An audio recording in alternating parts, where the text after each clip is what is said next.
सब परिवार मिलजुल के करेला बरत तोहार।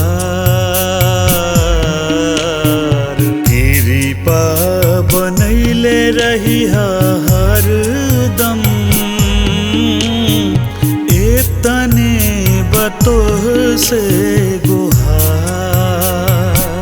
ए छठी माई हो सुनिल पुकार, अर्जी करे बल का तोहार।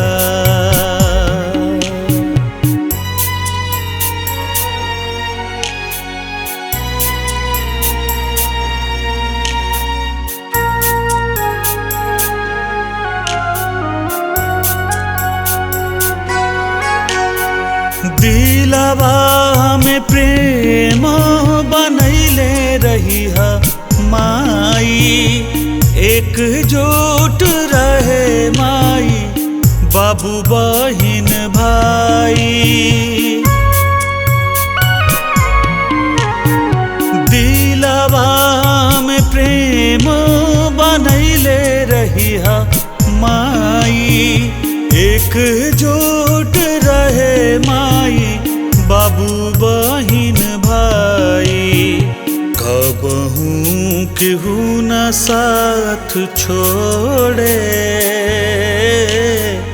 एतने करिहा उपकार। कृपा बनैले रही हरदम, एतने बतोह से गुहार। ए छठी माई हो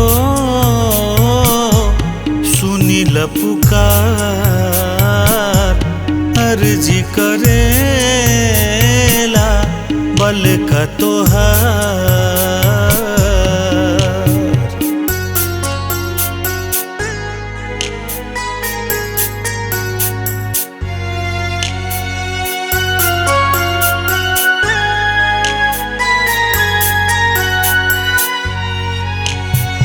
हंसता खिलाता बीते जिंदगी के दिन हो, करत राही भजन हो के भक्ति में लीन हो। हंसता खिलाता बीते जिंदगी के दिन हो, गावत राही भजन हो के भक्ति में लीन हो। ममता के अचरा ओढ़ा के शेखर के दे दुलार।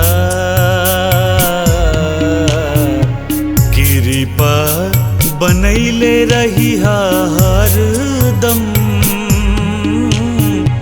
इतने बतोह से गोहार।